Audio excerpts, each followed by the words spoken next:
Assalamualaikum warahmatullahi wabarakatuh. Bismillahirrahmanirrahim. Alhamdulillahi rabbil alamin. Wassalatu wassalamu ala sayyidina Muhammad wa ala alihi wa sahbihi ajma'in. Amma ba'd. Para masyayikh, para alim, para kiai, para punyai, para sepuh, langkung-langkung wonten Ki Afif, ugi sedaya dzurriyyah saking dukun Bayi Maksum, mugi-mugi sehat sedaya matur suwun rawuhipun, mugi-mugi mambal ulum tansah barokah wasilah kerawuhan para masyayikh saking ihya dukun. Amin Allahumma amin. Pak Le Amin ingkang kula mulyakaken, Pak Le Khazin, Pak Le Soleh, ugi Pak Lip Munawir, sedaya dzurriyyah saking Mbah Atkon, pengasuh, pengampu pondok yayasan sekolah Mambaul Ulum Mayong, muga-muga sedaya dipun paringi sehat, panjang umur, kiat, sukses mengemban tugasipun kanthi sae. Amin Allahumma amin. Akhi fil jihad, akhi fil ilm, akhi fil harakah, Gus Islah Al-Maduri katanya. Tapi kalau saya menyebutnya bukan Maduri, Serbajadeje. Kan sudah jadi satu, ada jembatan. Berarti sudah jadi Surabaya Utara. Beserta Bunyai, matur sekangkong maki rabune ki mandar muga barokah kabih, sehat kabih. Amin Allahumma amin. Opo kuwi?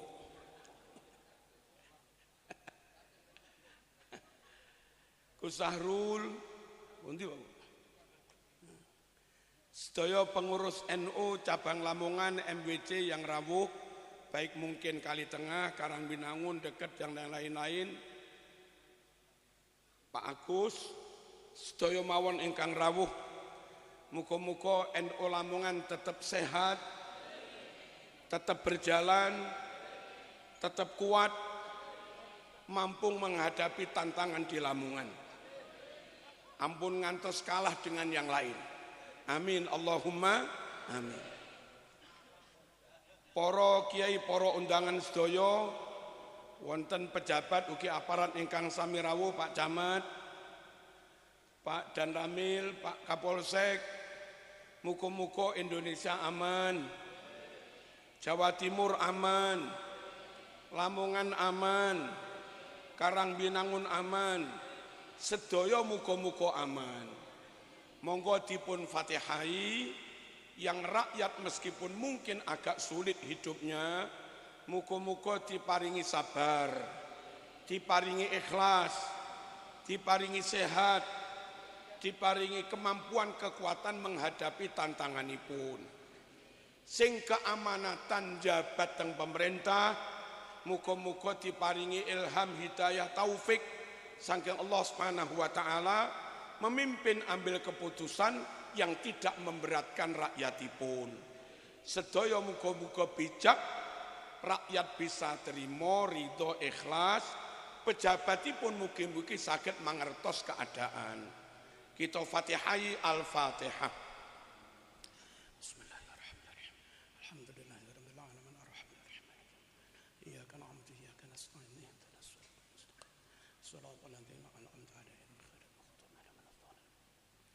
Keluarga besar Mambaul Ulum, kepala sekolah, yayasan, para guru, para ustadz, karyawan, wali santri, wali murid, siswa, alumni, masyarakat Mayong, dan khususnya panitia, bagian keamanan, banser, ada LS, bagian dokumentasi, napa niki jenenge mriki ini?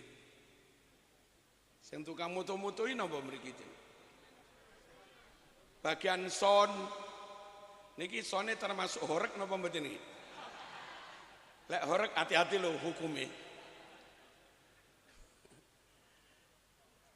Bagian konsumsi sedaya mawon, baik konsumsi yang di sini atau di timur, muga-muga sedaya angsal barokahipun haul punika. Amin Allahumma amin. Hadirin sepindah datang sedaya kala wau mewakili keluarga besar Mambaul Ulum ugi panitia Bani Atqon ngaturaken sugeng rawuh dateng panjenengan sedaya. Kanthi ndonga muga-muga rawuh panjenengan dadi ibadah makbulah. Amin Allahumma amin. Nomor kalih matur suwun atas rawuh panjenengan bantu sedayanipun utaminipun ceritaan kula nika Gus Islah matur selangkong atas kehadiran panjenengan semua bantuan kami sampaikan jazakumullah ahsanal jaza. Mandar muga sogih kabeh. O benga benya o moralan jeng kabeh.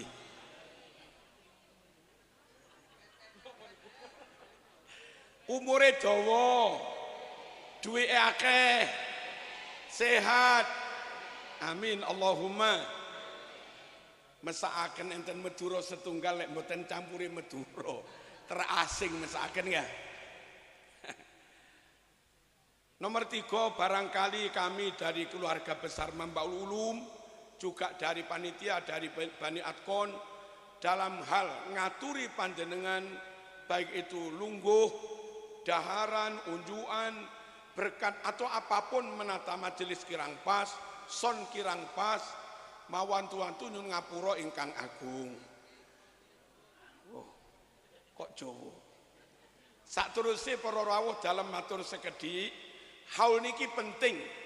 Sepindah damel nyambung sanad ilmu, damel nyambung rabithah ruhiyah qalbiyah antara kita sedaya murid, alumni, menantu, anak putu kalian ingkang sahibul haul. Ingkang kita hauli nggih menika Mbah Atqon. Perlu para rawuh tetep ngopeni ketersambungan sanad niki. Supaya setiap hari kita berakidah, bersyariah, bermuamalah, bertaklim, berilmu, beramal, boten pedot sanatipun. Kalau enggak pedot sanatipun ibarat lampu, lampu senajan 10 watt, pokok kabelnya enggak putus, menyala. Nggih napa nggih? Mau 1000 watt, 2000 watt, lampu merkuri, kalau kabelnya putus, nggih tak odi. Enggak bisa hidup. Maka menjaga supaya kabel tetap sambung itu sangat penting. Antara lain derek-derek ngrawuhi haul ngeten iki. Saged dipahami nggih? Lah nyambung Mbah Atqon niku luar biasa.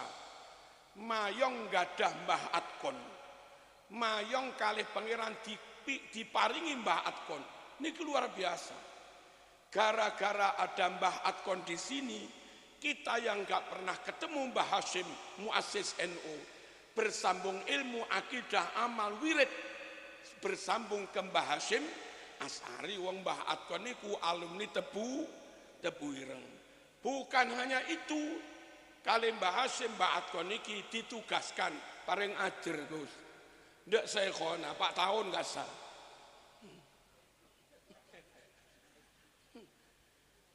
Mbah Atqon niku diberi tugas ngajar teng pondok Syekhona 4 tahun. Otomatis Mbah Atqon juga sambung ilmu, sambung wirid ngantos Syekhona Khalil Bangkalan. Mangke di atas Mbah Hashim ada Syekh Mahfud At-Tarmasi. Di atas Syekhona ada Syekh Nawawi Al-Bantani. Di atas beliau ada Sayyid Ahmad Zaini Dahlan. Sayyid loh ya, duduk yang lain ya. Sayyid. Nyapung ini. Sayyid.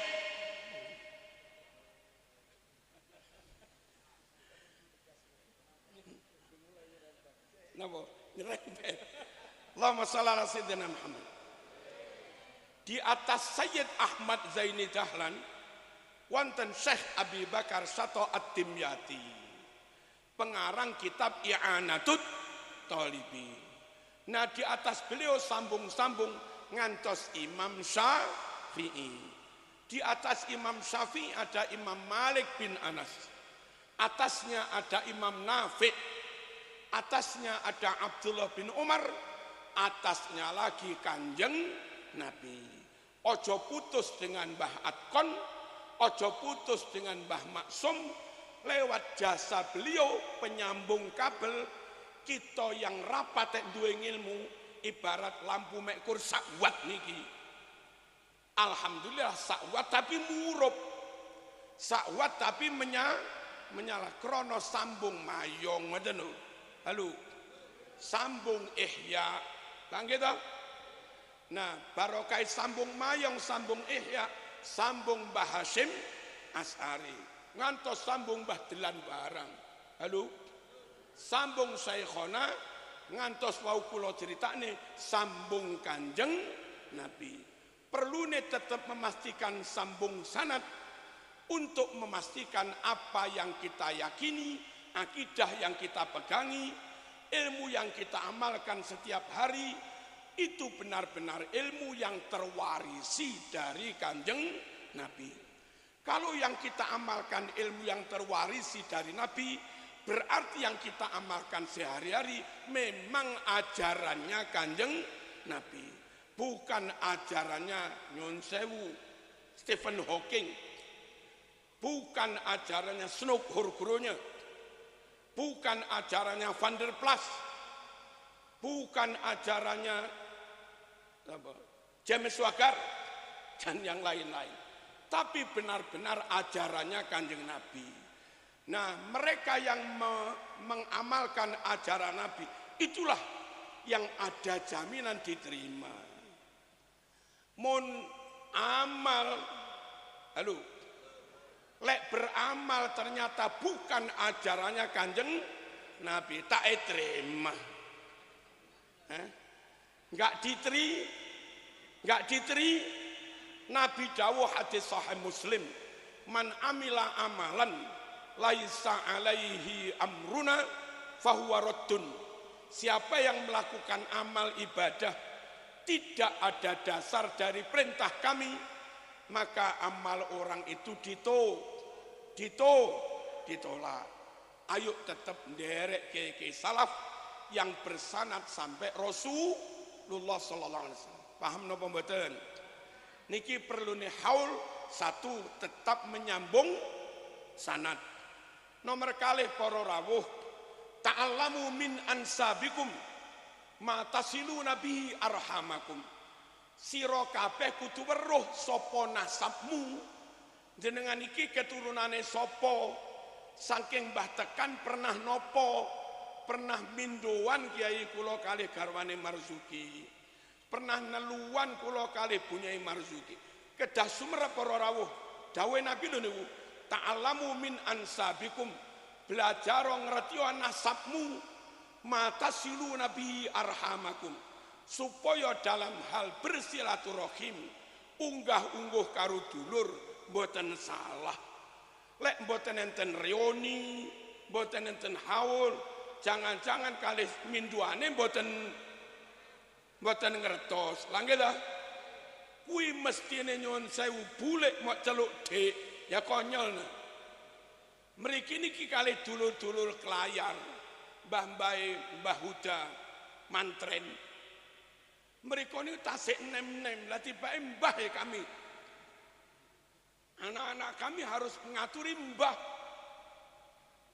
Umure tua putra kula tapi ngaturi mereka. Mbah, lah iki lek enggak ngerti nasab karo anakku temu ning dalan celuk. Dek, ngene kan dadi perkara nih. Nah, haul niki penting ben tetep ngerti dulur. Nggih napa nggih? Ben tetep ngertos nasab, ben boten keliru unggah-ungguhipun. Mila lek enten sing dawuh ra perlu ngaji nasab, ra penting. Kula nggih matur penting. Wong Nabi merintah kok ora penting, kepriben nika. Kepriye ngoten. Paham napa mboten? Jaga persatuan saja, enggak usah ikut-ikutan mengkaji nasab. Persatuan penting, tapi kami enggak mau kedok menjaga persatuan, Tapi bareng wis bersatu tenang grogoti aset NKRI, makam pek kuno, sejarah nasional pek kuno, kamus sejarah nasional bahasa hilang. Bersatu tapi bareng wis adem ayem alon-alon ngentit. Ya kami nggak mau. Halo. Halo. Bagaimanapun pemalsuan makam niki min akbaril mungkarot. Bagaimanapun pemalsuan kitab nasab itu min akbaril mungkarot. Bagaimanapun memalsukan sanad thariqah itu juga min akbaril mungkarot. Bagaimanapun memalsukan sejarah berdirinya NU itu juga min akbaril mungkarot. Kalau kami harus taghyirul mungkar, man ra'a minkum mungkaran falyughayyirhu. Jangan tuduh kami memecah belah gitu loh. Halo. Karena memang itu perintah qulil haqqa walau kana murun, itu juga perintah. Ojo malah diarani memecah belah. Kenapa? Mereka yang mengkafirkan Pancasila, kok tidak itu yang dikatakan memecah belah? Halo, kenapa kok bukan mereka yang menganggap istana negara istana iblis, Gus Dur buta mata buta hati, Kiai Ma'ruf Amin Kiai anjing Kiai babi, kok ora sing ngono kuwi lho sing diarani. Kok ora sing ngono kuwi lho sing diarani memecah belah. Terus mikirmu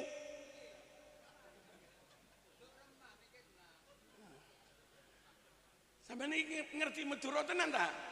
Tak jak Madura tenan lho. Allahumma shalli ala sayyidina Muhammad. Ada yang mari asah golok, mari asah pedang perang. Kok gak ngono kuwi lho sing diarani memecah belah.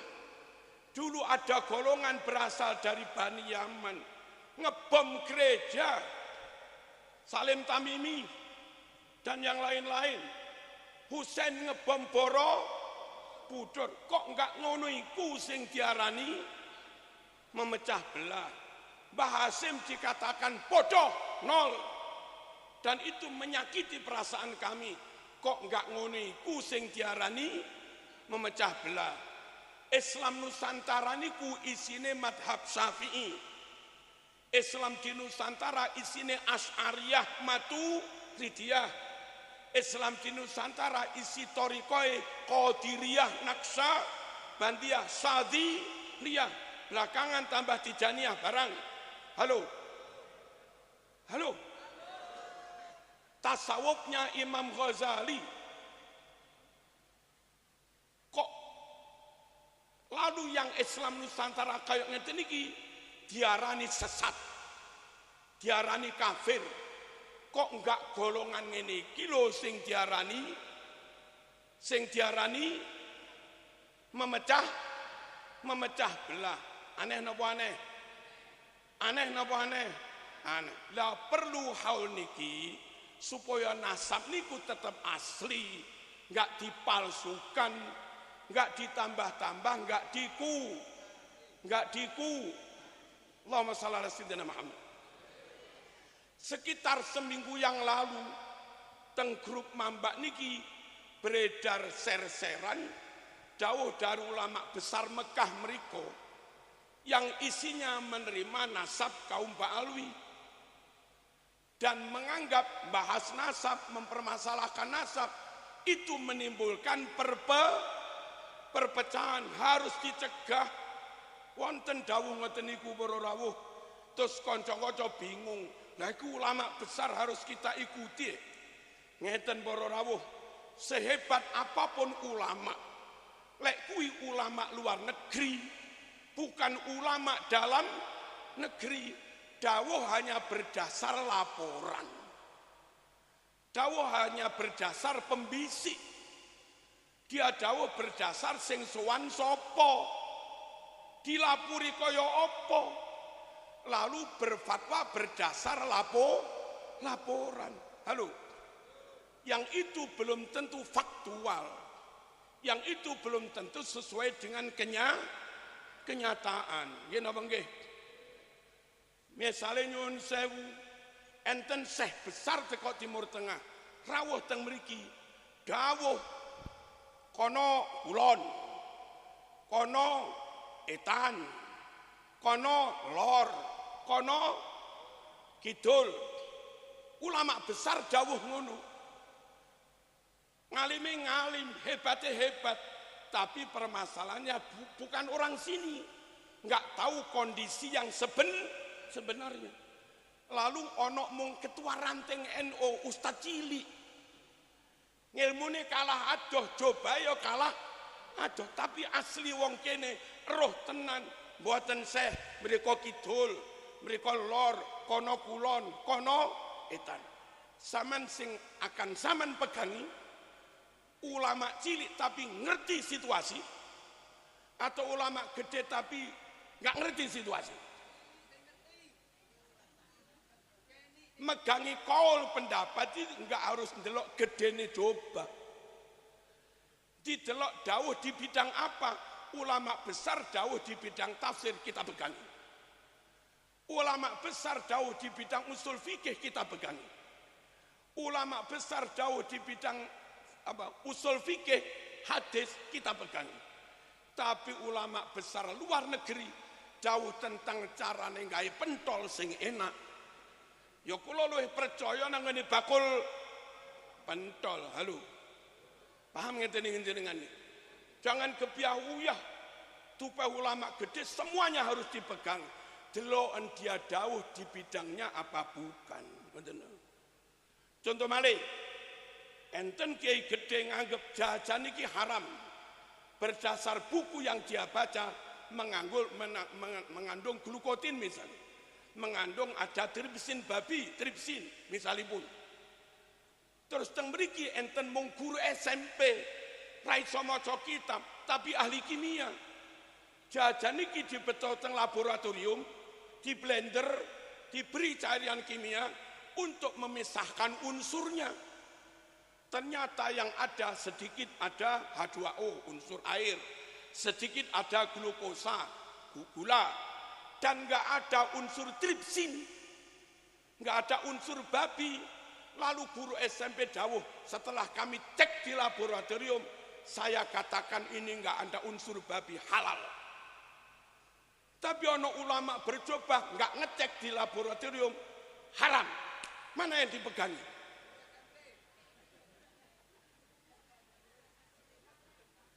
Ojo sembarang-barang delok gedene coba. Deloken dia dawuh di bidang dia yang dia membidangi napa mboten? Dia ahli napa mboten? Dong napa mboten? Ulama gede sing niki guru nahwu sorob. Mucal tengene kerapyak, mucal tengene sarang langitan. Mong ustad dudu ulama gede. Tapi soal nahwu sorob apal kecepal. Halo. 30 tahun mulang nahwu sorob. Lek mek kur maknane baelas dilbastain wa ati awil asiti wa mislama wa min wa an bi atiqi ala lil istiqla wa makna fi wer. Tapi mek kur ustad dudu ulama besar. Seniki ulama besar ahli hadis, bukan ahli nahwu sorob. Ketika orang itu beda pendapat tentang nahwu sorob, mana yang dipegang? Lha ngoten apa ora rawuh? Paham napa mboten iki? Kudu dibuka ngeten iki. Sebab mriko niku modele enggak nyari kebenaran, tapi nyari pembenaran. Kebenaran itu dicek kenyataannya. Niku nyari kebenaran.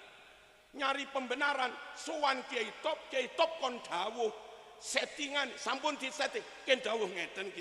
Niku mung golek bolo, golek pendukung, cari pembenaran, bukan cari kebenaran. Lah kita ayo haul ngedin-din diopeni supaya besok 30 tahun kas lek enek wong ngaku-ngaku buyute Mbah Atkon tibake renek teng catetan duduk ngono lho, kowe nasab palsu. Wassalamualaikum warahmatullahi wabarakatuh. Atuh, Masya Allah. Kok anget ngaten Pak.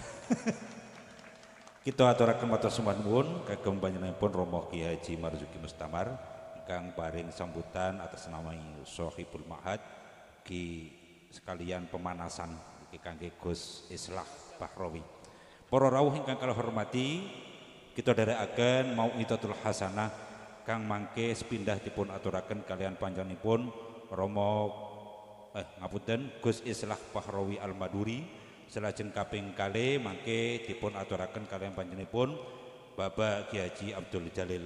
Untuk yang pertama kami mohon dengan hormat kepada beliau Gus Islah Bahrawi, Direktur Eksekutif Jaringan Moderat Islam dari Jakarta, kami persilakan.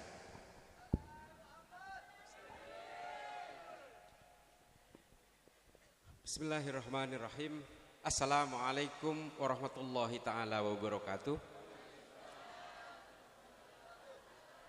Allahumma salli ala Sayyidina Muhammad wa ala ali Sayyidina wa maulana Muhammad. Yang saya hormati guru saya Yai Marzuki, yang saya hormati seluruh zuriyah Mbah Yai Adkon, Allah yarham, dan seluruh muassis Mambaul Ulum, para kiai, para ulama, para sepuh, Kiai Afif dari Gersok, para kiai, para ulama, semua Bapak Ibu sekalian. Saya sebenarnya selalu menolak untuk dipanggil Gus. Bukan juga, saya sering dipanggil Cak Islah Kiai. Karena saya bukan anaknya Kiai. Yang Kiai itu kakek saya. Kakek saya itu namanya Kiai Haji Zayyadi. Beliau ini berdiri. Tak ketela. Waduh. Saya berdiri aja juga kurang tinggi, Bu. Punya. Saya yang kiai kakek saya. Kakek saya itu santri terakhir dari Mbah Yai Holil.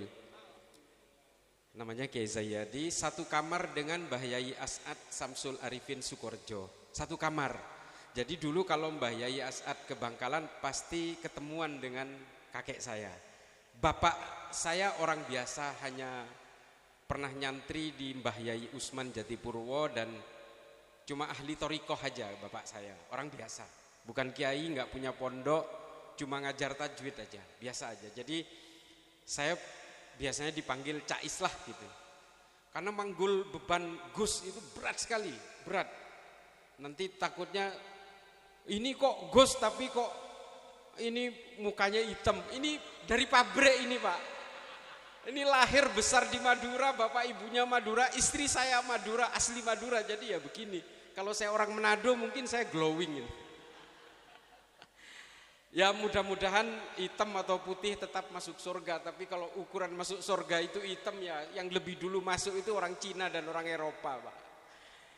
Jadi tadi banyak sekali sudah dari guru saya Yai Marzuki. Saya sebenarnya hampir tidak bisa hadir ke sini Bapak Ibu sekalian karena situasi Jakarta yang rusuh, yang luar biasa. Karena saya memikirkan keluarga saya kalau saya tinggal, akhirnya anak istri saya bawa ke sini. Itu. Daripada di belakang dijarah ya saya bawa ini istri saya, ada anak saya ikut.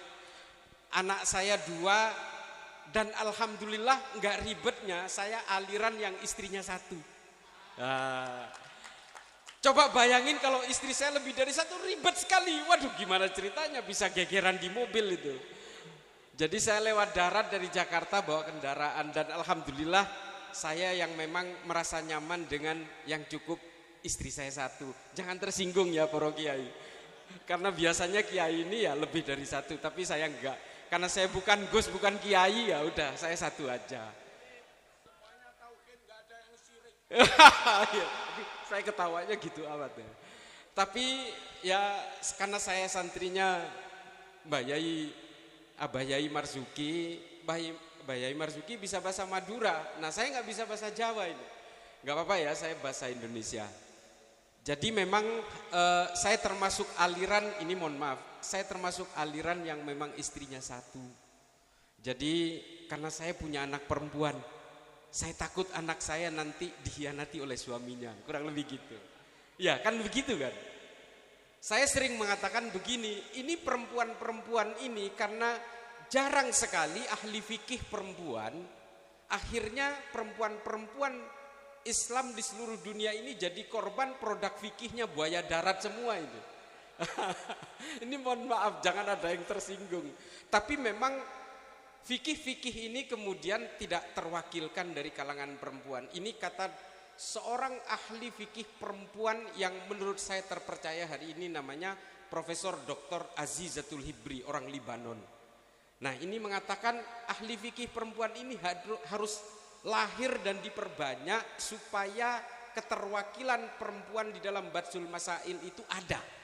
Nah sampai sekarang, nah kitab yang judulnya sama, jumlahnya itu 38 kitab, Adabul Mar'ah judulnya, itu semua pengarangnya laki-laki, ya gimana coba? Nggak ada yang dikarang oleh kalangan perempuan. Jadi ya perempuan ya pada akhirnya menjadi korban fikihnya buaya darat ini. Jadi itu bercanda itu, enggak.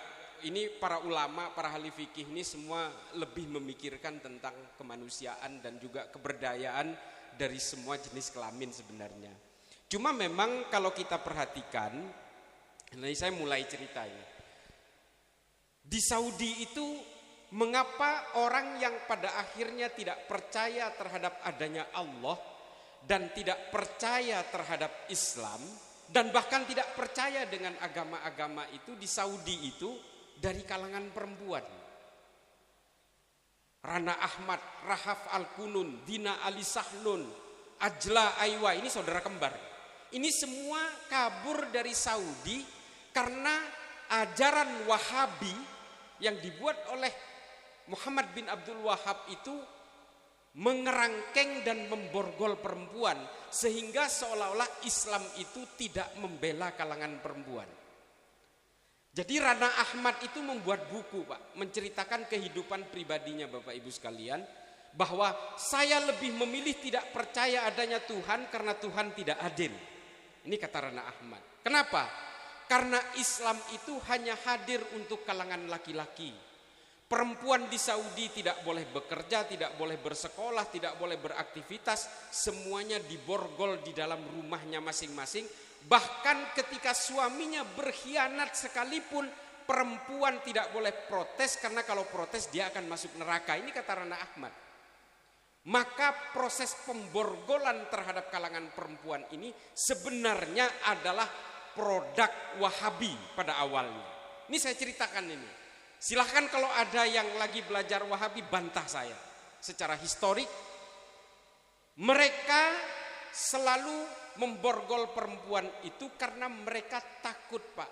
Kalangan perempuan di Saudi itu tidak ikut keluarga Ibnu Saud untuk memberontak kepada Kekaisaran Utsmani. Jadi semua produk fikih yang dikeluarkan oleh Wahabi ini, yang sekarang bernama Salafi di Indonesia itu, sebenarnya adalah produk politik. Semua produk fikihnya adalah antitesis terhadap produk fikihnya Kekaisaran Utsmani. Kalau Kekaisaran Utsmani itu maulidan, orang Wahabi tidak maulidan, diharamkan. Kalau orang Kekaisaran Utsmani itu bermain musik, Wahabi mengharamkan musik. Padahal musik itu, Pak, yang menciptakan, Bapak Ibu sekalian, yang menciptakan musik itu adalah para ulama Muslim ketika abad 10 sampai abad 12 di Baghdad. Namanya Al-Kindi yang pertama kali itu. Bahkan ada salah satu kitab, nama kitabnya itu Al-Aghani, yang menulis itu Al-Isfahani namanya. Dia menceritakan ada pengamen pada zaman Sayyidina Umar menjadi khalifah. Pengamen ini bertahan di Madinah itu selama 20 tahun. Nah, pengamen ini memainkan alat musik dari alat petik yang senarnya itu dibuat dari pelepah kurma yang dipilin, yang dikeringkan.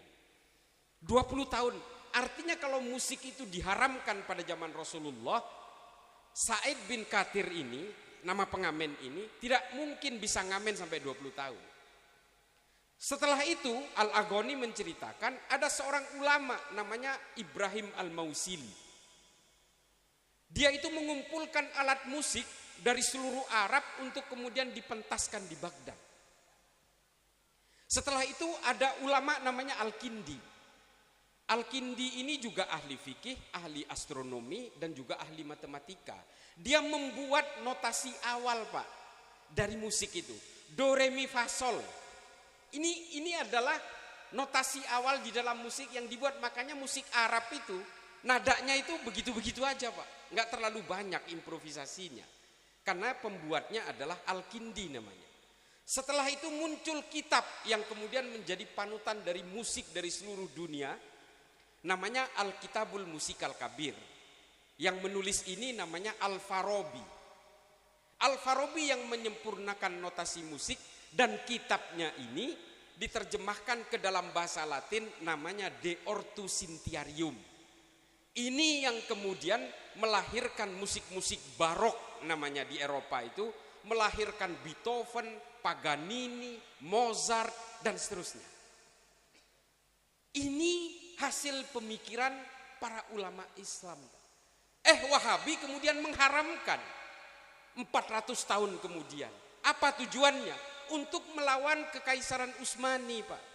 Karena saingan dari keluarga Ibnu Saud ketika itu adalah Ibnu Rashid dari kota Ha'il.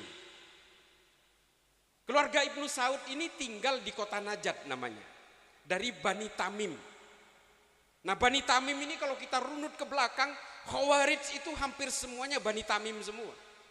Termasuk Muhammad bin Abdul Wahab itu adalah At-Tamimi marganya, Pak. Saya tidak menuduh At-Tamimi yang ada di Indonesia, lain cerita. Kita bicara sejarah.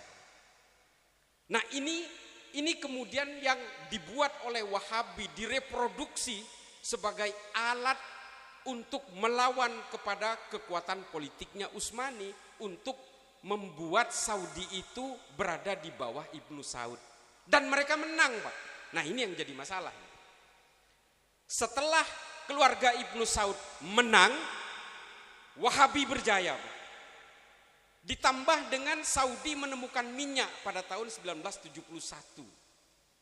Sehingga Amerika ketika itu minta kepada Raja Saudi, tolong sebarkan ajaran Wahabi ini ke seluruh dunia dari hasil minyak kalian untuk menandingi ajaran-ajaran komunis dan sisa-sisa dari kekuasaan Ottoman yang masih ada di negara-negara Islam.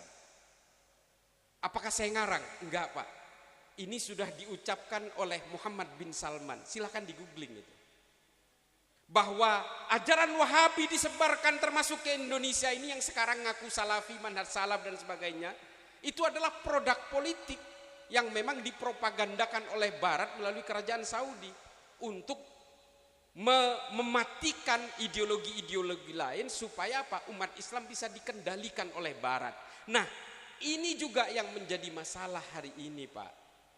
Bapak Ibu sekalian, mengapa muncul Ikhwanul Muslimin, mengapa muncul Hizbut Tahrir yang selalu menyuarakan tegaknya khilafah dan mengharamkan Pancasila seperti yang Mbak Yai Marzuki tadi katakan itu sebenarnya adalah produk-produk kolonial bangsa Arab yang kemudian dijejalkan paksa kepada kita hari ini.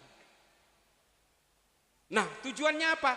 Mereka ingin menumbangkan Indonesia, ingin menguasai Indonesia oleh kekuatan-kekuatan dari budaya Arab tadi, Pak. Termasuk Mbak Alawi, saya nggak mau cerita Mbak Alawi. Saya udah ceritakan itu di podcast saya dengan Roma Irama dan sebagainya. Tadi Snukor-gronya segala macam, itu ya betul, cluenya seperti itu. Tanda-tandanya memang seperti itu. Nah, Bapak Ibu sekalian, gerakan-gerakan yang ada di Arab pada zaman kolonial itulah yang hari ini ditularkan kepada kita untuk dipecah belah. Mengharamkan Pancasila dan sebagainya itu. Padahal mereka lupa, orang-orang manhaj salaf yang mengaku paling orisinil ajarannya itu, bahwa Rasulullah pernah membuat Sohifatul Madinah. Sohifatul Madinah itu kita kenal sebagai piagam Madinah. Apa isi piagam Madinah itu? Ada banyak pasal yang sangat bertentangan di dalam kitab-kitab tarikh.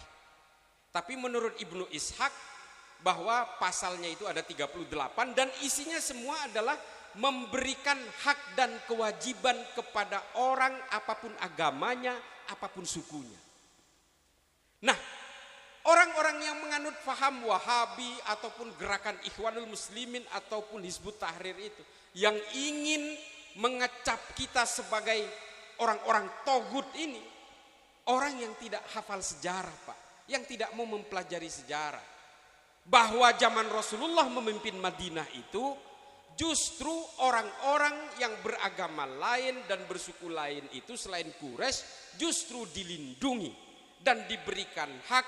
Karena apa? Menurut Rasulullah di dalam perjanjian Madinah itu semua manusia dilahirkan dengan harga diri yang sama, apapun sukunya dan apapun agamanya. Maka kemudian saya sering menceritakan ini di YouTube, Pak, silakan dicari itu, bahwa salah satu korban perang Uhud itu orang Yahudi, Pak, bukan orang Islam. Namanya Mukhairik ibnu Ta'labah. Namanya itu. Ketika itu perang Uhud terjadi hari Sabtu, Pak.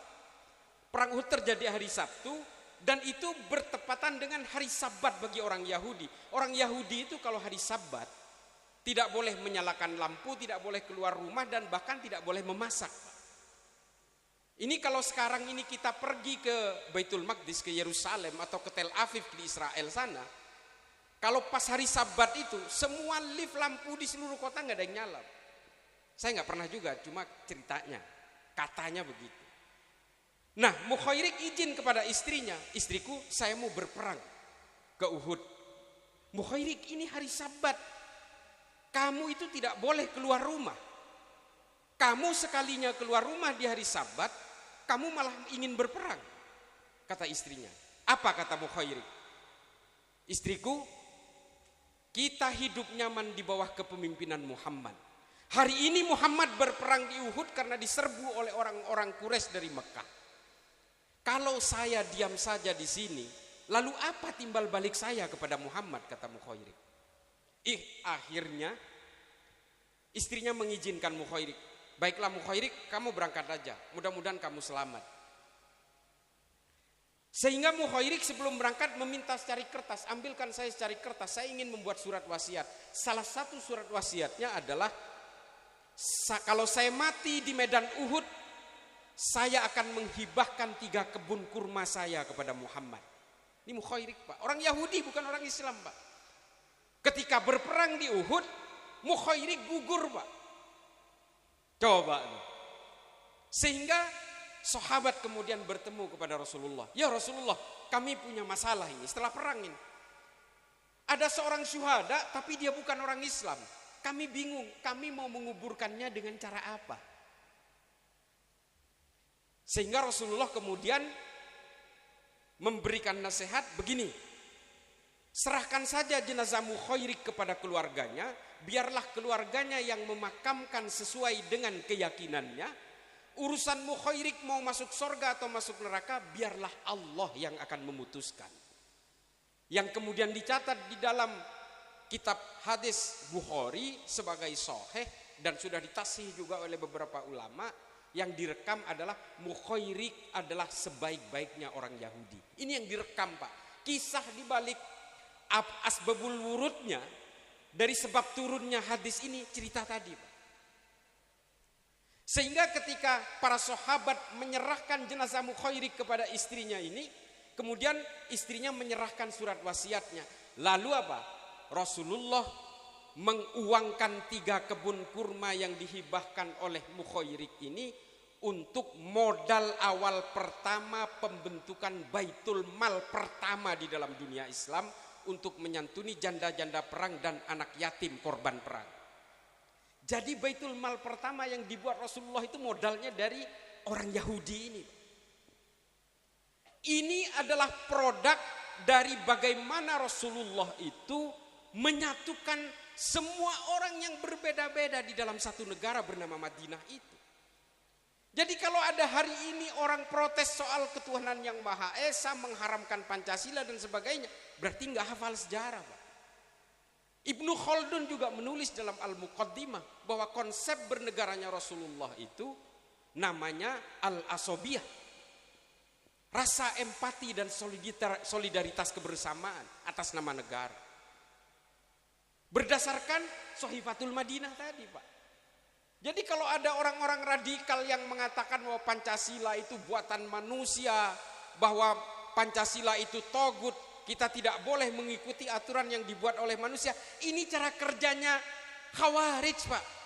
Khawarij itu dulu pembunuhnya namanya Abdurrahman bin Muljam At-Tamimi. Hafal Quran, Pak. Puasa Senin Kemisnya nggak pernah lowong. Tapi dia mengapa membunuh Sayyidina Ali sedemikian kejamnya? Karena dia mengkafirkan lebih dulu Sayyidina Ali. Mengapa dikafirkan? Karena Sayyidina Ali mengampuni Muawiyah bin Abu Sufyan yang menjadi pemberontak. Ali, karena kamu telah mengampuni dari pemberontak, maka kamu telah membuat undang-undang sendiri. Undang-undang dari Allah mengatakan setiap pemberontak itu harus dipenggal kepalanya. Karena kamu mengampuni Muawiyah, maka kamu membuat aturan sendiri, aturan yang dibuat oleh manusia. Kalau begitu kamu bukan Amirul Mukminin tapi Amirul Kafirin. Kamu kafir. Seminggu kemudian dibunuh. Silakan baca itu Tarikh At-Tabari atau Tarikhul Khulafa atau Al-Mas'udi, semuanya menceritakan ini. Artinya proses pengkafiran kepada orang-orang Islam seperti kita ini memang pola kerjanya Khawarij dari dulu. Makanya saya katakan kalau ada orang yang suka mengkafir-kafirkan, gampang menghakimi orang lain dan memvonis orang lain maulidan itu musyrik, zindik, kafir dan sebagainya. Orang membuat haul seperti ini, itu adalah kafir, itu adalah perilaku orang beragama lain yang ditiru, dicangkokkan oleh orang-orang NU dan sebagainya. Itu adalah tipologinya Khawarij, Pak. Khawarij juga cara kerjanya mengkafirkan lebih dulu untuk apa? Supaya proses pembunuhannya berkesan terhormat.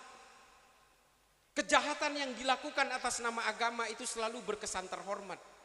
Makanya orang nipu segala macam, penipuan kampung kurma, kampung syariah dan sebagainya kan banyak, Pak. Travel umroh, haji, nipu orang sana sini, itu kan karena atas nama agama. Sehingga orang mudah dihipnotis oleh agama. Demikian juga teroris, kelompok-kelompok radikal, Wahabi ini.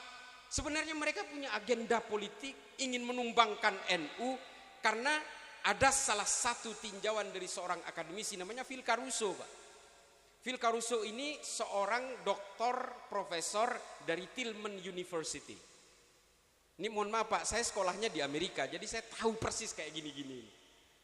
Dia pernah menulis, Phil Caruso itu, bahwa kekuatan terbesar di Indonesia itu namanya Nahdlatul Ulama. Dia tulis begitu. Jadi kalau orang ingin menumbangkan Indonesia atau ingin menumbangkan Pancasila, maka robohkan Nahdlatul Ulama, selesai semua. Ini Phil Caruso, Pak. Maka kemudian ini menjadi acuan dari Densus 88. Saya jelek-jelek gini jadi tenaga ahli Densus itu 6 tahun, Pak. Jadi dari tinjauan Phil Caruso inilah kemudian Densus 88 itu menggandeng dari kalangan Nahdien untuk memerangi radikalisme, ekstremisme dan terorisme. Kenapa? Karena tinjauan ini dianggap empiris dan sangat intelektual. Dan itu betul, Pak. Kenapa? NU tidak pernah punya sejarah menjadi pemberontak ke negaranya sendiri. Itu terbukti oleh sejarah. Masyumi, waduh Pak, hancur-hancuran Pak. Ini mohon maaf, tetangga sebelah kita. Udah pernah Pak, Bapak Ibu sekalian. Ada yang namanya Kartosuwiryo, memberontak Pak, bikin negara sendiri di Tasikmalaya tahun 1946. Dari kelompok PRRI, Permesta dan sebagainya. Ada Andi Aziz, Kahar Muzakkar. Orang-orang Wahabi udah bikin Jamaah Islamiyah Pak, udah bubar sekarang. Tapi produknya itu Abu Bakar Basil, Abdullah Sungkar, terus melahirkan JI, JAD, JAK, JAT, JA, SMMI, MIT, MIB, Khilafatul Muslimin. Ini adalah produk-produk Wahabi semua ini. Yang kemudian menjadi teroris semua itu. Saya hafal. Saya menjadi penasehat pemerintah Somalia Pak. 2 tahun. Resmi digaji oleh pemerintah Somalia. Kenapa? Bukan prestasi, nggak usah ditepuk tangan. Biasa. Kenapa? Mereka bingung, Pak. Somalia itu kebingungan kenapa? Satu negara itu isinya Wahabi semua. Saya 2 kali Pak ke Mogadishu itu, ke ibu kotanya Somalia. Mereka mengharamkan maulid, mengharamkan haul, mengharamkan tahlil, mengharamkan musik. Sama seperti orang-orang yang ngaku manhaj salaf di sini itu sama Pak. Somalia itu satu negara isinya kayak gitu semua. Tapi apa? Sampai sekarang perangnya nggak udah-udah Pak. Setengah Somalia dikuasai pemberontak yang namanya Al-Shabaab. Setengahnya lagi itu adalah pemerintahan resmi Somalia. Sampai sekarang perangnya belum selesai Pak. Padahal sama-sama Wahabi itu. Coba tuh. Nah jangan sampai kita orang-orang NU ini kemudian dipecah belah oleh segala macam itu. Termasuk dipecah belah oleh kelompok-kelompok yang mau ngasah golok. Tapi ketika ISIS mendeklarasikan di Suriah dia mendukung. Itu ada rekam jejaknya itu. Nah itu dia. Kalau bagi saya ini mohon maaf bapak-bapak ibu sekalian. Saya lebih baik mencium tangannya kiai kampung yang petani yang hanya tahu sulam safina itu. Daripada orang yang ngaku keturunan Nabi tapi penipu. Saya berkali-kali ditipu mereka masalahnya. Bapak saya ditipu ratusan juta oleh mereka yang ngaku punya besi tua itu. Saya ditipu beli blue sapphire. Katanya akik, wallah islah ini adalah batu. Ketika ke kamar mandi saya taruh, saya jatuh, pecah beling Pak. Itulah saya alami sendiri. Jadi ini soal moral, soal akhlak. Iya gini. Jadi kalau mau ngaku keturunannya Rasulullah itu ya harus merefleksikan akhlaknya Rasulullah. Jangan jadi agitator, jangan jadi penghasut dan sebagainya. Mohon maaf Bapak Ibu sekalian, saya belajar sejarah Islam dan filsafat Islam di Amerika. Jadi saya bukan produk Timur Tengah, bukan berarti anti Timur Tengah. Tapi saya membaca kitab-kitab itu. Makanya ketika penjarahan-penjarahan ini terjadi, saya bilang ke istri saya, ayo kita berangkat ke Jawa Timur, bawa ya barang berharga, emas-emas kamu meskipun cuma secuil, nggak punya banyak, bawa aja saya bilang. Udah bawa aja. Kalau buku-buku yang satu kamar itu nggak apa-apa, biar dijarah asal dibaca saya bilang. Kitab-kitab semua itu kitab sejarah yang jumlahnya ratusan kilo itu biar dijarah dan dibaca, nggak apa-apa. Yang penting kitab-kitab itu yang dijarah, yang penting dibaca bukan dijual lagi atau dikiloin jadi barang bekas lagi. Jadi Bapak Ibu sekalian, apa yang ingin saya sampaikan ini pada bagian terakhir adalah Islam itu tidak mewariskan DNA politik. Ini saya ulang-ulang. Islam tidak pernah mewariskan DNA politik. Buktinya apa? Ini memang seorang pendeta Pak yang nulis. Seorang guru besar dari Universitas Edinburgh namanya di Skotlandia. Namanya William Montgomery Watt. Ini orang sana Pak, pendeta Katolik Pak. Pastor ini yang nulis ini. Tapi guru besar di Edinburgh University. Dan kebetulan anak saya yang kedua, yang perempuan, itu baru selesai S2 di Edinburgh. Nah, apa kata Profesor Watt? Islam itu tidak mewariskan politik. Buktinya apa? Ketika Rasulullah itu diminta oleh para sahabat menunjuk penggantinya, Rasulullah nggak mau. Rasulullah nggak mau cawe-cawe dengan kekuasaan politik. Cawe-cawe, nggak mau. Nggak mau. Kalau Rasulullah mau bisa menunjuk Sayyidina Ali. Beliau sepupunya, beliau juga menantunya. Pinter pula, pintu ilmu pengetahuan kata Rasulullah. Kalau mau bisa begitu. Tapi Rasulullah tetap tidak mau menunjuk penggantinya. Karena apa? Rasulullah tidak mau mewariskan, nah ini, tidak mau mewariskan kekuasaan. Dan terbukti Pak. Kekuasaan politik di dalam Islam itu darahnya berlapis-lapis. Kalau kata Imam As-Suyuti dalam Tarikhul Khulafa, Sayyidina Abu Bakar pun wafatnya diracun. Ini kata ke Imam As-Suyuti, tapi di Tarikh At-Tabari tidak dijelaskan itu. Kemudian Sayyidina Umar kita semua tahu dibunuh oleh seorang budak Majusi. Sayyidina Utsman, waduh ini rumit Pak. Sayyidina Utsman ini rumit Pak. Rumit sekali. Dia seorang ya Mushaf Utsmani yang kita kenal hari ini. Quran hari ini yang kita kenal adalah produknya Sayyidina Utsman. Dan ini orang yang luar biasa, Pak. Tapi dibunuh oleh sesama orang Islam hanya gara-gara persoalan politik.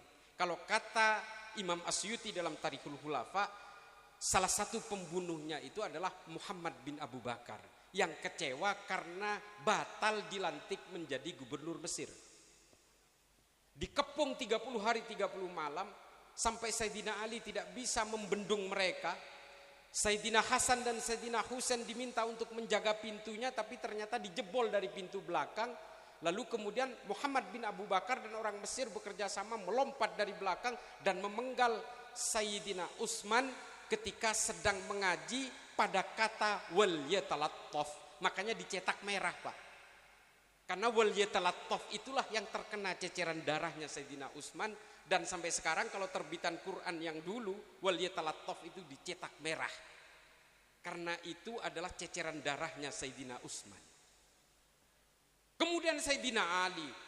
Kemudian ada peracunan Sayyidina Hasan, ada pemenggalan Sayyidina Husain, ada perang itu nggak usah disebut, Pak. Ini membunuh sesama orang Islam yang dipenggal oleh sesama orang Islam. Ada perang Jamal, ada perang Siffin, perang Hurrah, perang Zab, perang Nahrawan, dan perang-perang sampai ke Mamluk, sampai ke Kaisaran Utsmani. Ini semua isinya perang. Termasuk Saudi ini yang merdeka hari ini memakan 13.000 orang Islam sesama orang Saudi pula. Itu, Pak. Ini adalah gambaran kepada kita bahwa memang Rasulullah sejak awal itu tidak meminta kita itu untuk terjun ke dalam politik praktis. Orang Islam boleh berpolitik, ya boleh, Pak, harus itu. Kalau enggak nanti diisi orang-orang bejat itu. Nanti diisi kayak siapa? Uya-kuya yang akhirnya dijarah-jarah. Kita harus betul-betul berpolitik supaya bisa mengawal dunia politik ini tidak melenceng dari maqasidus syariah. Itu penting, Pak. Itu kata dauhnya Imam Al-Ghazali dalam Al-Mustadriyah. Politik, Pak. Tapi jangan bawa atribusi Islam ini untuk kepentingan kekuasaan. Ini penting nih. Jangan. Kasihan Islamnya, Pak. Udah lelah Islam ini, Pak, berceceran darah dengan sejarah politik ini. Kita belum tahu tentang saya belum menceritakan soal bagaimana Muawiyah, bagaimana Abbasiyah, dan setelah itu kemudian kekuasaan berganti-ganti antar dinasti dan sebagainya, dan isinya darah semua. Nah, ini adalah pelajaran kepada kita supaya kita berpolitik dengan arif, santun, dan tetap menjaga uhuwah. Itu penting. Jadi apa kesimpulan akhirnya? Kalau Islam ini ingin maju, jangan lewat politik, Pak. Bapak Ibu sekalian, majukan Islam ini dengan ilmu pengetahuan. Jadi ibu-ibu sekalian, kalau anaknya ingin sekolah, berikan jalan, jangan dihambat. Jangan. Supaya Islam ini maju, supaya tetap Islam ini tidak lepas dari ilmu pengetahuan. Kenapa? Kalau lewat politik Islam ini berdarah-darah, tapi lewat ilmu pengetahuan, Islam ini pernah jaya sejaya-jayanya. Ada Baitul Hikmah di Baghdad. Bapak Ibu sekalian, yang menciptakan tape, mengapa singkong bisa menjadi tape itu? Yang menemukan itu namanya Jabir Ibnu Hayyan, bapak kimia modern. Yang menemukan angka 0, Bapak Ibu sekalian, maka sampean ini tahu ribuan, jutaan, miliaran itu sekarang. Yang menciptakan angka 0 itu namanya Al-Khawarizmi. Orang Islam, Pak, ulama. Di dalam dunia ilmu pengetahuan, para ulama muslim itu disebut polimath, serba bisa. Ibnu Sina itu juga penemu anatomi kedokteran. Dia yang menemukan pertama kali jarak bulan dan matahari hanya lewat Quran, Pak. Semuanya menggali dari Al-Quran. Nah, ini ada namanya Abu Bakar Ahmad Ad-Dinawari. Ini yang menemukan pertama kali tumbuhan beracun dan tidak beracun. Yang menemukan bahwa ini harus direbus lama supaya racunnya netral sebagainya. Nama kitabnya An-Nabat. Kata nabat ini kemudian dikenal di seluruh dunia dalam berbagai bahasa untuk pengganti tumbuh-tumbuhan dari bahasa Arab An-Nabat. Ada nabati, di Amerika juga dikenal dengan An-Nabat ini. Karena apa? Karena dari situlah bermula ilmu biologi dan botani, Pak. Orang Islam semua. Belum kita bicara soal berbagai keilmuan lain. Kamera ini, Pak, namanya penemunya Ibnu Haytham. Ini yang menemukan kamera yang ada di handphone kita, bukan orang Jerman, Pak. Ibnu Haytham ini yang menemukan kamera pertama kali, lalu kemudian kitabnya dibawa ke Eropa dan diimplementasikan dalam berbagai. Makanya kamera itu sebenarnya komaro, Pak. Karena penelitiannya Ibnu Haytham ini dari gerhana matahari dan gerhana bulan. Makanya dinamakan komaro. Kamera kata orang sekarang. Bahasa Inggrisnya camera, sama. Nah, ini adalah warisan-warisan yang sudah lama kita tinggalkan. Dan Islam pada akhirnya terpuruk. Sekarang, Pak, orang Cina udah bikin mobil listrik, Pak. Lah kita masih mikirin gimana cara gantinya ban di gerobak gitu.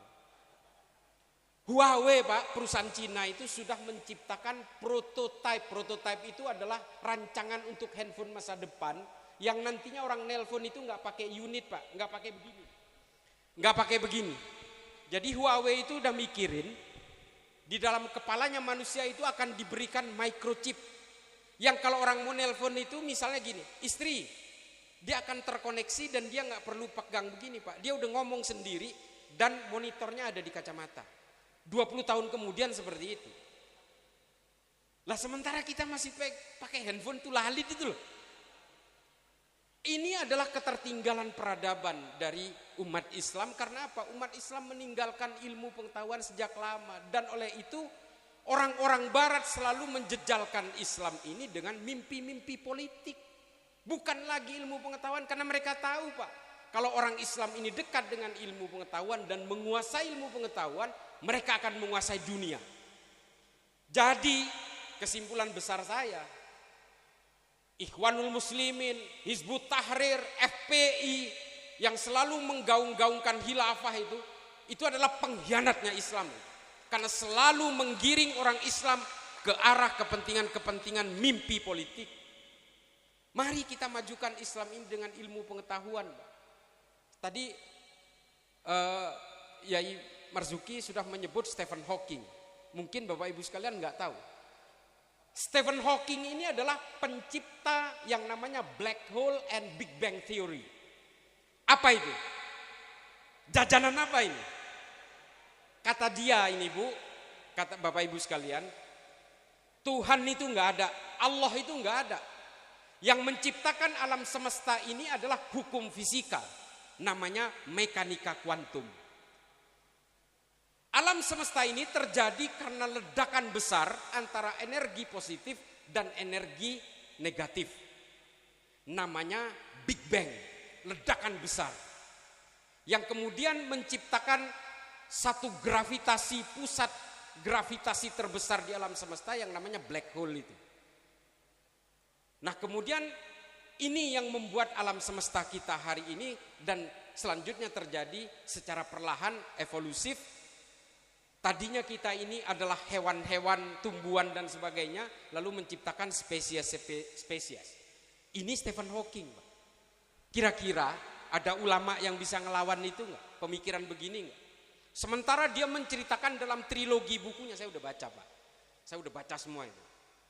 Bahasa Inggris tapi. Saya udah baca semua, saya sudah baca. Dan saya sendiri hampir tidak bisa melawan itu karena betul-betul rinci, Pak, secara ilmu pengetahuan. Yang namanya mekanika kuantum ini, kata Stephen Hawking, kalau kalian ngotot bahwa Tuhan itu ada, ya Tuhan kalian itu adalah hukum fisika ini. Coba kita mau ngelawan gimana? Tapi Pak, di tengah pengembaraan saya mulai dari Sarjah namanya, sebuah kota di perbatasan antara Oman, Irak dan Uni Emirat Arab. Saya tidak menemukan berbagai ulama yang bisa melawan pemikiran ini. Saya kemudian ke Tunis. Dari Tunis kemudian saya pindah lagi ke berbagai kota. Saya diskusi dengan banyak akademisi termasuk di Zaitunah di Tunis. Saya belum menemukan jawaban itu. Tapi kemudian tanpa disangka Saya menemukan buku di Eropa yang ditulis oleh seorang ulama Tunis sendiri, di mana orang Tunis hari ini nggak tahu pemikiran itu, yang ditulis oleh Syekh Muhammad Thohir bin Asyur. Nama kitabnya At-Tahrir wa Tanwir. Di situ ada nyempil Pak, proses terjadinya alam semesta berdasarkan Al-Quran di dalam ayat-ayat di surat Al-Hud dan Al-Ankabut.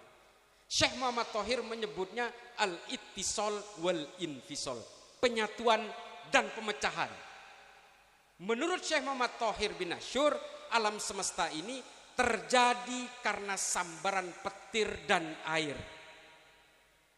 Yang tadinya jadi satu, karena sambaran petir dan air ini lalu terjadilah infisal, pemisahan.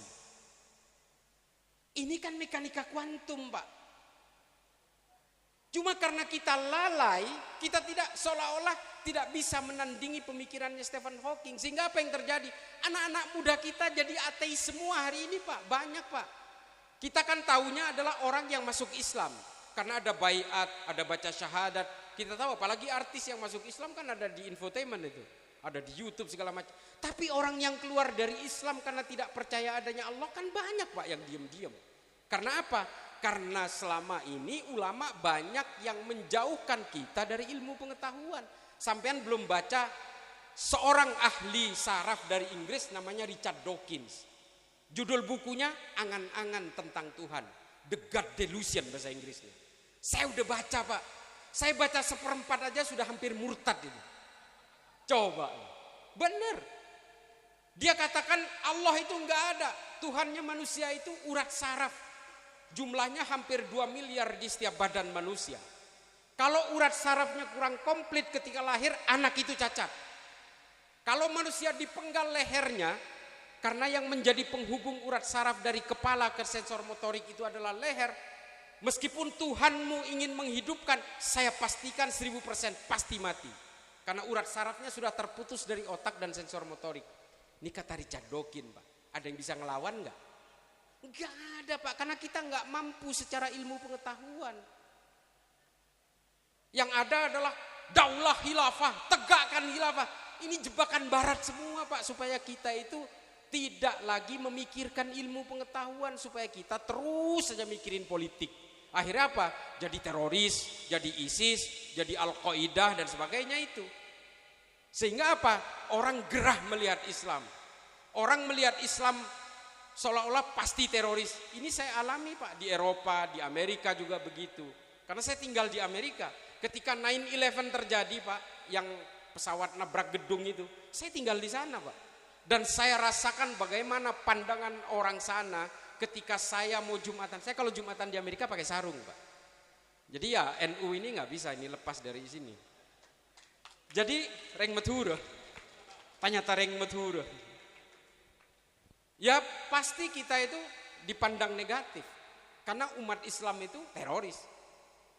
Nah ini adalah jebakan-jebakan yang kemudian akhirnya membuat kita terpuruk hari ini. Jadi saya kira itu, mohon maaf Kiai, kurang lebihnya. Jadi Bapak Ibu sekalian, ini yang ingin saya sampaikan, bahwa mari kita dorong anak-anak kita nyantri di Mambaul Ulum. Galilah ilmu kepada anak-anak perempuan, jadilah ahli fikih. Kan keren gitu, jadi teller bank tapi juga ahli fikih gitu. Keren sekali itu. Jadi tiktoker tapi ahli fikih. Jadi makosid itu syariahnya terjaga gitu.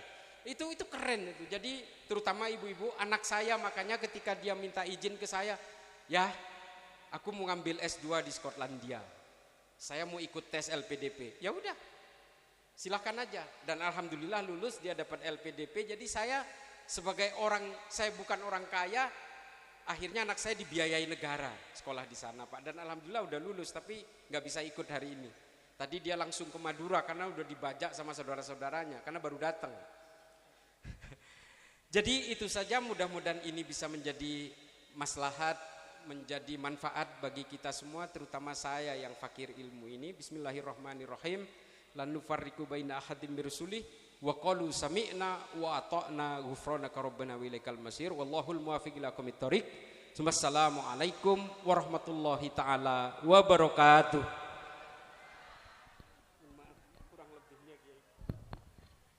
Kula nyuwun sak menit sebelum Gus Jalil menanggapi suami musyrik, suami tauhid. Yang suami musyrik istrinya 2, 3, 4. Suami tauhid istrinya 1. Dia aliran tauhid Gus Jalil. Mungkin Gus Jalil rodok musyrik.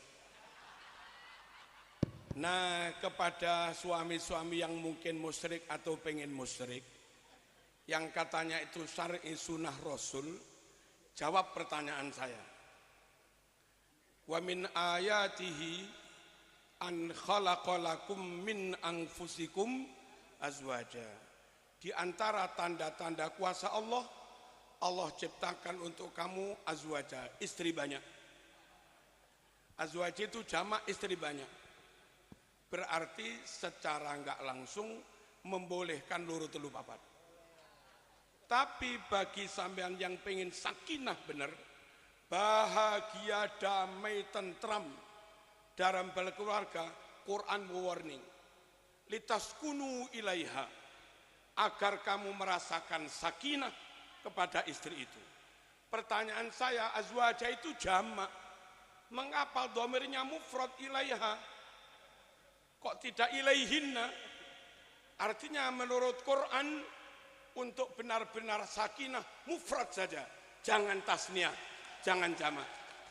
Ayo, sing pengen loro telu katanya sunnah Rasul, jawab. Wassalamualaikum warahmatullahi wabarakatuh. Waalaikumsalam warahmatullahi wabarakatuh. Terima kasih banyak disampaikan kepada beliau Cak Islah Bahrawi Al-Maduri yang telah memberikan pencerahan kepada kita semua. Semoga dengan yang disampaikan tadi menambah ilmu yang manfaat kepada kita. Amin ya rabbal alamin. Hadirin wal hadirat, para yai, para punyai, kita dherekaken mauidhatul hasanah ingkang kaping kalih kang badhe dipun aturaken dening panjenenganipun Romo Kiai Haji Abdul Jalil, Ketua PWI LS Kabupaten Lamongan, calon mustasyar PJNO Kabupaten Lamongan.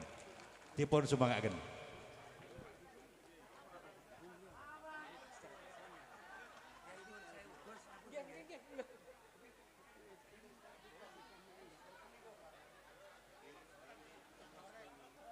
Assalamualaikum warahmatullahi wabarakatuh. Alhamdulillah wa syukrulillah wa ba'dah. Yang sangat saya muliakan guru kita nggih menika Mbah Yai Afif, sehat Mbah Yai. Pengasuh Pondok Pesantren Mambaul Ulum Mbah Yai Amin, Mbah Yai Nawir beserta Duriyah, muga-muga dipun paringi sehat. Guru kula, senior kula Mbah Yai Marzuki beserta Ibu Nyai, sehat Bu Nyai. Mature Yai Marzuki cocok dadi ketua PBNU. Masuk, guys.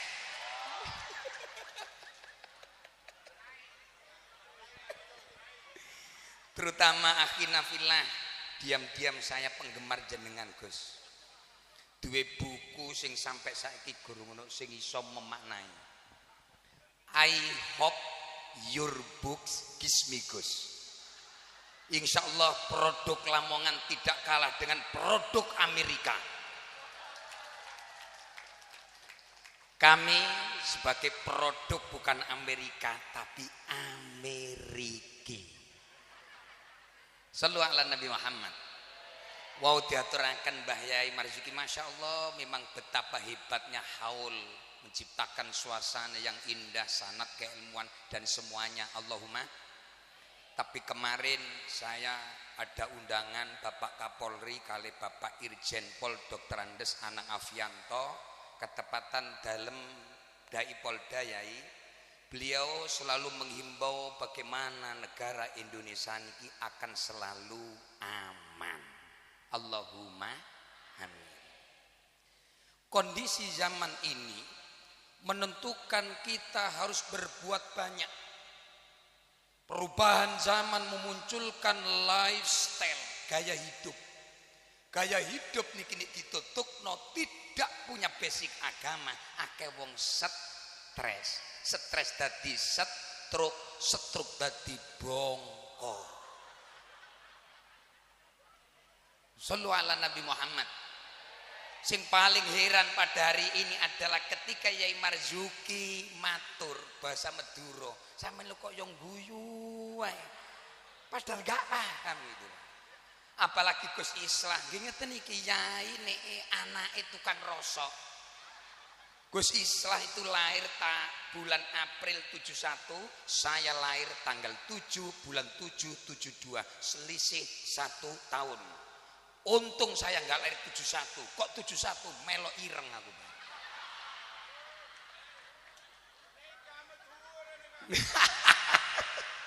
Ngapunten punyai nggih.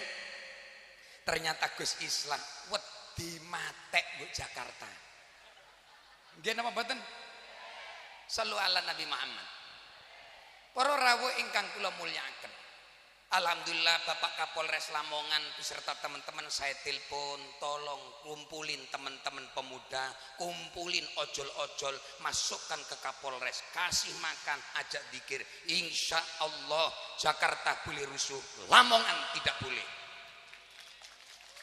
Ojo keplok anggit mudoro. Sallu ala Nabi Muhammad. Para rawuh ingkang minulya. Hari ini subhanallah para rawuh. Perubahan zaman begitu cepat menuntun kula panjenengan sami merubah sikap cara dadi guru, cara dadi wong tua, cara dadi murid. Harapane memang maturi Gus Islah bagaimana anak-anak kita niki ndolek ilmu. Nggih napa mboten? Bu? Pak? Masyarakat Indonesia hari ini kondisi zaman sudah berubah. Kalau hari ini pemerintah tidak segera turun tangan untuk menyelesaikan kondisi negara, saya khawatir negara akan ambruk. Maka lewat mediasi ini dungone kiai-kiai, insya Allah Indonesia tetap aman. Allahumma. Bu, khususnya sing pemimpin-pemimpin, ojo mlete, ojo sumbung. Sogeh iso moleh, pangkat iso minggat, rupa iso tuwa. Nggih napa mboten? Saayu-ayune wong wedok yakin suatu saat elek. Sang ganteng-gantengi wong lanang yakin suatu saat elek.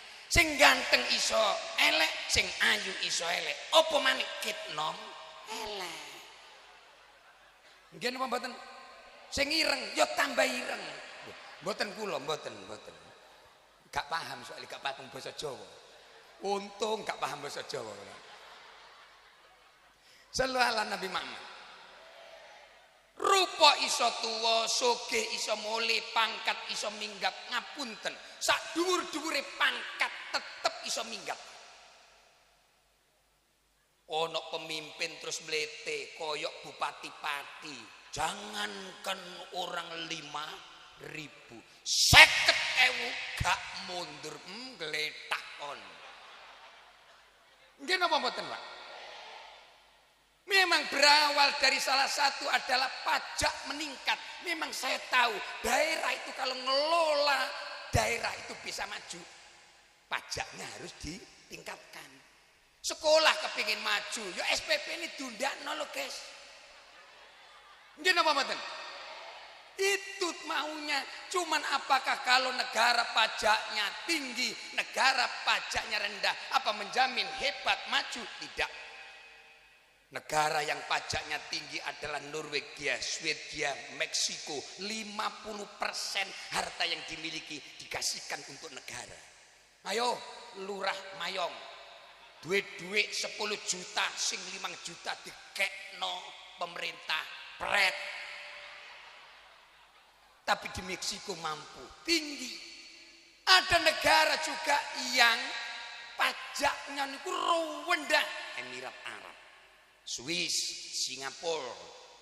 Niku rendah, tapi kaya mulya, kaya makmur, berarti kemakmuran daerah, kemakmuran bangsa bukan terletak pada tingginya pajak dan rendahnya pajak. Gini Pak Betul? Peneliti teman-teman Gus Islah Yai ternyata satu, karena keadilan ditegakkan. Kula milih Prabowo guys wingi guys. Wahai koruptor, kalian kalau koruptor kemanapun akan saya uber. Jari Prabowo kait dilantik ngono uang koruptor tambah diculno Pak. La ilaha illallah ya aku sing milih lo guys. Ya lenger aku rek Masya Allah. Nggih napa mboten Pak? Kula mboten ya gak selamat kon. Memang keadilan ketika sudah ditegakkan bukan berarti ngilangi korupsi, tidak. Tapi mengurangi, meminimalisir munculnya koruptor. Nggih napa mboten? Wis muga-muga negara niki hadir Allahumma. Soalnya negara niki koyoke wedi Gus Islam mlayu nang Jawa Timur kok. Nggih napa mboten? Apa maneh tuku akeh jare wesi tibake beling. Kapok kon. Guyon Nyai. Apalagi ngapunten Nyai di Mantub iku ana makom, ternyata makom itu makom palsu. Kula dikandani ketepatan saya Majelis Ulama Indonesia. Gus niki kok ana makom. Sik diselidiki. Tambah suwe kok loro ana gentonge jari nyambung nang Zam-Zam. Mbok.